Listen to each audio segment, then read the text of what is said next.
Bom dia, queridos.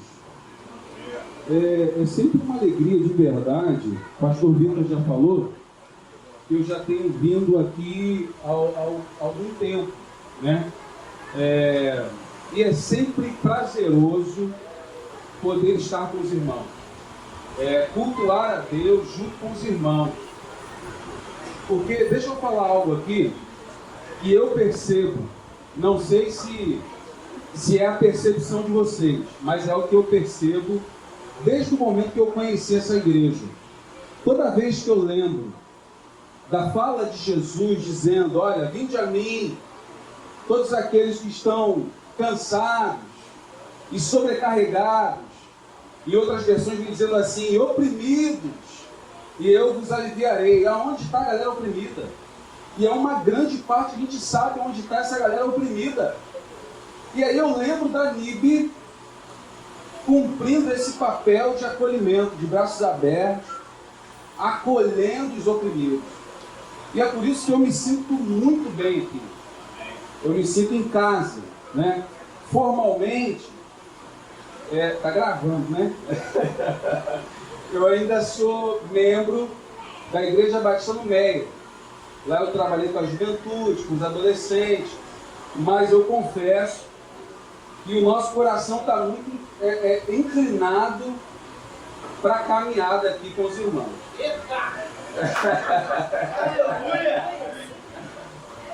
E eu acho que vai ser um processo inevitável, né? Então, obrigado pela acolhida. Como o pastor Vitor falou, me chamo Enessandro. Minha mãe caprichou mesmo, né? Enessandro, né? E aí está junto aí na caminhada, estou com a Monique, com o Lucas, e a gente está feliz pra caramba aqui com os irmãos. A gente tem falado muito de amor aqui. A gente começou a programação falando de amor. Quando a gente chega aqui, a gente é recebido com muito amor. Eu fui recebido pela Maria Luísa, acho que é Maria Luísa. Ana Luísa, aquela lindona ali, e tem essa lindona também que já chegou abraçando a gente. A gente já é recebido com muito amor. Então eu quero continuar falando sobre isso, refletir aqui, eu falo muito, né? Então eu vou tentar cumprir o horário aqui e quero continuar falando sobre o amor. Eu quero falar sobre o amor porque eu percebo que esse é um dos maiores ensinamentos de Cristo para nós. E eu poderia até arriscar em dizer que talvez esse seja o maior ensinamento de Cristo para nós. Eu arrisco dizendo que o amor, ele é o maior ensinamento de Cristo para a nossa vida. Eu digo isso porque eu chego a acreditar que a gente, através desse sentimento, dessa atitude, eu gosto muito de falar de amor assim, né? Não só como um sentimento, mas essa atitude, ela me transforma e transforma o outro. Porque na nossa vida, na nossa caminhada, a gente vai se relacionando, criando vínculos de amizade, de irmandade, é assim com todo mundo. E eu percebo nessa caminhada lidando com jovens, adolescentes, eu percebo que quando a gente decide se amar, pode parecer estranho, mas por incrível que pareça, tem gente que não se ama. Eu já lidei muito com jovens que estavam em crise, cheios de conflitos, cheios de traumas, de mazelas, e dizia de verdade: eu não me amo. E aí, como esse jovem, esse adolescente, essa pessoa vai cumprir o mandamento de amar o outro se ele não se ama? Então eu percebo que quando a gente toma a decisão de se amar, a gente se transforma um pouco mais. Na sexta-feira a gente foi ver, eu e minha esposa, nós fomos ver um musical, um espetáculo chamado A Cor Púrpura. E é impressionante, porque a atriz principal, ela começa... Não dá spoiler, não. Não pode dar spoiler, não? Não pode dar só um pouquinho. O único spoiler é beijo. Então, não vou dar spoiler, não. Mas ela começa cheia de crise. E no final... Ela morre, tá bom. Eu não posso nem falar do empoderamento, não, nada. Então tá bom. Mas olha, assistam, é fantástico. Eu não posso ser proibido de censurar daqui, ó. Eu vou falar pro pastor Marcos, eu vou falar. Ele falou, ó, fica à vontade, pastor Vitor, ligou o microfone, falou, fica à vontade, eu fui censurado, mas ele tem. Mas aí, quando eu tomo a decisão de me amar, eu me transformo um pouco mais. Quando eu tomo a decisão de amar o outro, eu me transformo um pouco mais. É interessante, porque no processo de decidir amar o outro, eu também estou sendo transformado. Quando eu decido amar o outro, existe a oportunidade, se ele quiser, se ele se permitir, de ser transformado também. Eu acredito muito no amor de decisão, sabe? Não estou falando aqui de esperar esse sentimento chegar ao meu coração. Eu estou falando de decidir amar. Eu falo muito, como eu disse, deixa eu contar uma experiência aqui pessoal, que eu acho que acrescenta para a vida de todo mundo. Enquanto muitos jovens, muito parecido com muitos jovens, nascido e criado em favela, periferia, mãe empregada doméstica, negra, sofreu todo tipo de preconceito que vocês possam imaginar, e me criou sozinha. Eu não tive a figura paterna ali, o que para mim foi muito ruim, e é ruim para toda criança. Quem é filho do divórcio ou filho bastardo sabe do que eu estou falando. Essa é a minha realidade, foi a minha realidade. E o quanto isso me atrapalhou, o quanto isso foi nocivo para a minha vida, para a minha caminhada de vida. E aí, teve um tempo, uma época que eu quis me relacionar com meu pai. E essa relação, ela se aprofundou um pouco mais depois que eu tive uma experiência com Cristo. Aí eu falei assim, poxa, caramba, eu quero amar o meu pai. Porque na verdade o sentimento que eu tinha por ele não era de amor, era de tristeza, era de revolta, não era um sentimento bom. Mas eu decidi, eu falei assim, poxa, eu quero amar meu pai, eu quero construir uma relação com ele. E aí,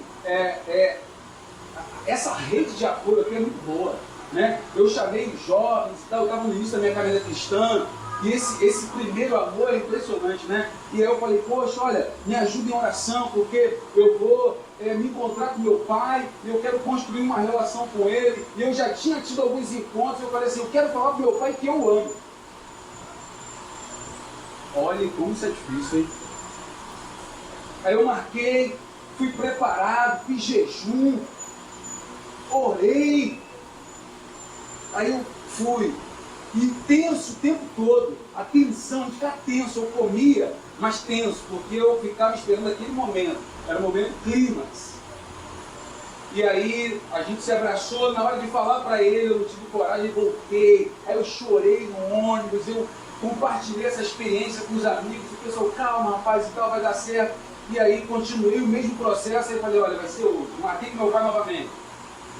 E aí depois que eu estava indo embora, eu olhei para ele, e eu disse assim, pai, o senhor sabe que eu te amo. Né? Caramba, se ele pudesse cavar um buraco e enfiar a cabeça, ele faria isso. E aí ele ficou super emocionado, me abraçou e disse assim, eu também te amo mesmo. Eu também te amo mesmo. E hoje eu fico impressionado do sentimento de amor que eu tenho por ele, de admiração. Eu vejo ele brincando com o Lucas. E aí eu olho, eu falo assim, caramba, já pensou se eu não tivesse tido essa atitude de amar? E eu sei o quanto isso é conflitante para a gente.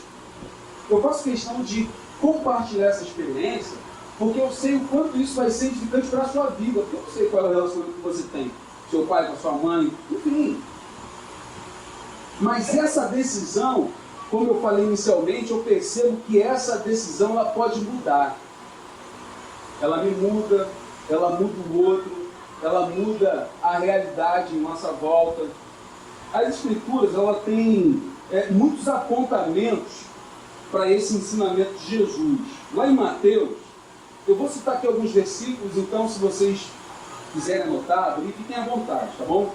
Em Mateus 22, 37, um dos fariseus pergunta para Jesus, olha, qual é o maior dos mandamentos? E aí então Jesus ele responde, olha, ama o Senhor teu Deus de todo o teu coração, de todo entendimento, ama o próximo como a ti mesmo. E aí a gente vai perceber que esse aqui é o resumo dos 10 mandamentos. Não é isso? É o resumo. Então quando eu olho para o Antigo Testamento lá, eu também vejo amor. Porque se a gente for perceber aqui, os 4 primeiros mandamentos é a expressão do meu amor vertical. O meu amor para com Deus. Não farás para ti mais estupida, não te encurvarás diante dela, não, e por aí vai. Os 4 primeiros. E os 6 últimos é a expressão do meu amor pelo meu próximo. É horizontal aqui. E aí vem dizendo, honra teu pai e tua mãe, não matarás, não furtarás, não dirás, e por aí vai. E vem dizendo, não cobiçarás a casa do teu próximo. E vem falando próximo. É interessante aqui, que o texto sempre vem falando próximo. Não dirás falso testemunho contra o teu próximo, não cobiçarás a casa do teu próximo. E próximo, irmãos, é próximo. Próximo é próximo. Ah, Alessandro, o que você está querendo dizer com isso? O que eu estou querendo dizer, irmãos e irmãs, que próximo independe de cor. Poxa, quando a gente olha para a nossa história, a construção do Brasil, a nossa história, os negros sendo massacrados, irmãos, eu estou num processo de desconstrução e construção. Você imagina 25 anos dentro de um regime que é muito mais religioso, muito mais legalista, e a gente se depara com a NIP, essa caminhada leve. Então esse processo de desconstrução para mim é doloroso, não é fácil, porque quase que foi cauterizado na minha mente. E aí você constrói dentro de um novo olhar, tendo Jesus como base e olhando para algumas injustiças sociais. Caramba, isso é doloroso também. Quando eu conversei com o pastor Marco, ele falou assim, você sabe que esse processo é doloroso. Saber da nossa história dói. Mas isso nos fortalece, não é? Isso nos fortalece, a gente está junto. Caramba, como é bom olhar daqui para lá e ver o cabelo armadão, os turbantes, a careca também. É bom demais. Que próximo é próximo, independe de cor, independe, irmãos, de classe social, de opção sexual, de segmento religioso. Próximo é próximo. E quando esse amor que a gente leu está em nós, a gente simplesmente abraça, caminha junto, está junto e pronto. Porque próximo é próximo. Tem um livro do pastor Ed René, chamado Talmidim, é um livro de reflexão, eu li há um tempo atrás. E Talmidim significa discípulo. E é óbvio que ele chama a atenção para o discipulado com Jesus. Né? Tem um capítulo do livro que ele fala sobre sermos pequenos cristos. Pequenos cristos. E quando eu leio João 13, 34 a 35, o texto que a gente leu aqui, eu consigo entender o que o Ed René estava querendo dizer sobre sermos pequenos cristos. O texto vem dizendo para amarmos uns aos outros como Cristo nos amou. Aí então, por conta desse amor, nós seríamos reconhecidos como discípulos dele, ou seja, pequenos cristos. Gente, que interessante isso. A gente precisa parar para pensar nisso. O texto vem dizendo para a gente se amar, para amar o próximo. Lembra quem é próximo? Como Cristo nos amou. E se nos amarmos assim, nós, aí então, seríamos reconhecidos como discípulos dele, como pequenos cristos. Em Atos 2,45, narra uma história interessante. Diz que os cristãos da igreja primitiva, eles vendiam o pouco que eles tinham, para repartir com aqueles que não tinham absolutamente nada. E aí isso mexe com a gente. E aí isso faz com que a gente olhe para o pequeno Cristo que nós somos. Isso é a igreja sendo agente de transformação. E eu percebo que isso aqui é o amor cristão. E o texto vem dizendo, mais adiante, que eles eram reconhecidos como discípulos de Cristo por esse amor. E por conta desse amor, a igreja crescia dia após dia. Porque a igreja caiu na graça do povo. Olha que interessante. A igreja caiu na graça do povo. Irmãos, eu trabalhei com jovens na primeira igreja há 9 anos. Nós começamos lá com 30 jovens. E aí foi crescendo para 50. Foi crescendo para 70, para 100, para 150, para 200. Eu participava de muitos seminários de igreja em crescimento. Estratégia para crescimento de igreja. E quando cresce, tem que ter gente para cuidar. Se cresce debaixo de um legalismo, construindo cercas, a probabilidade de dar errado é muito grande. Ovelha precisa de um bom alimento, né? É vida na vida, é isso que eu entendo, é vida na vida. E aí quando eu olho para o texto aqui, eu falo, caramba, rapaz, a estratégia de crescimento está aqui o tempo todo, eu não vi. Qual é a estratégia de crescimento da igreja? Oh, boa! A igreja ia crescendo dia após dia, porque as pessoas queriam entender o que estava acontecendo ali. Que amor é esse? Que faz com que eu que tenha pouco, reparta com aquele que não tem absolutamente nada. Eu estou convencido, de verdade, irmãos e irmãs, que esse sentimento ele pode transformar vidas.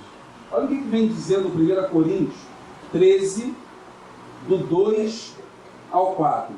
1 Coríntios 13, do 2 ao 4. Eu vou ler aqui, os irmãos podem acompanhar. Ainda que eu tenha o dom de profetizar e conhecer todos os mistérios e toda a ciência, ainda que eu tenha tamanha fé, a ponto de transpor montes, se não tiver amor, nada serei. Ainda que eu distribua os meus bens para os pobres, e ainda que eu entregue meu próprio corpo para ser queimado, se não tiver amor, nada disso se aproveitará. Eu posso me matar de trabalhar na igreja. Eu posso fazer parte de tantas militâncias. Mas se a minha motivação não for o amor, nada disso se aproveitará. Nada disso se aproveitará. E quando a gente fala de amor, a gente se depara com grandes desafios. Ou talvez com o nosso maior desafio. Em Mateus 5, 43 a 47, Jesus ele diz para amarmos os nossos inimigos. Caramba, aí pega.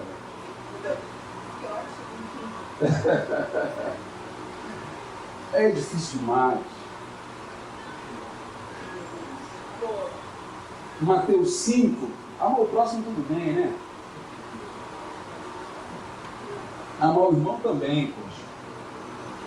Mas o texto vem dizendo aqui em Mateus 5, poxa, para amar o inimigo. E o texto não está dizendo, irmão, amar o próximo. Porque amar o amigo é comum, é normal, é natural. Mas eu acredito que amar o inimigo precisa ser algo fora do comum. Precisa ser algo sobrenatural. Essa é uma comunidade de fé, amém? Amém. A gente acredita nesse sobrenatural. É no que eu estou crendo, irmãos. Eu acredito nesse sobrenatural aqui. Porque mexe muito com a gente. De falar disso já mexe. Vem algumas figuras. E figuras públicas.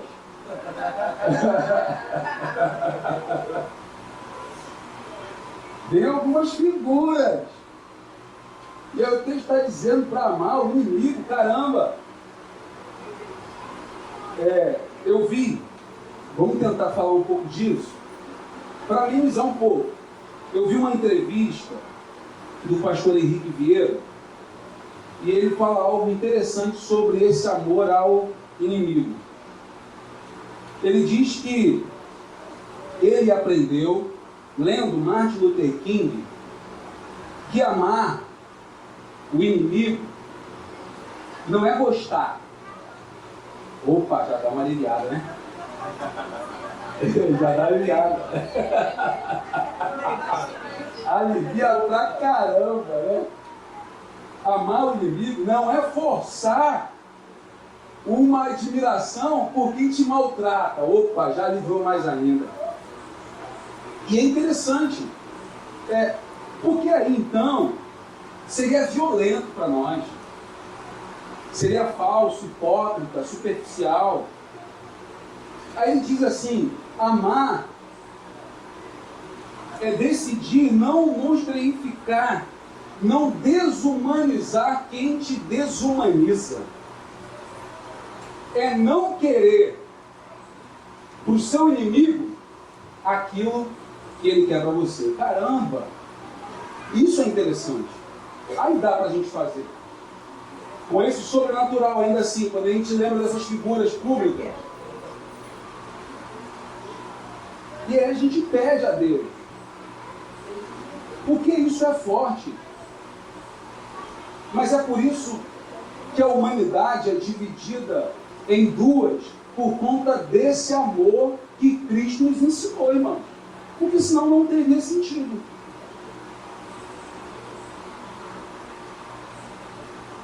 Eu quero já encerrar a minha fala, que a gente tem a ceia ainda.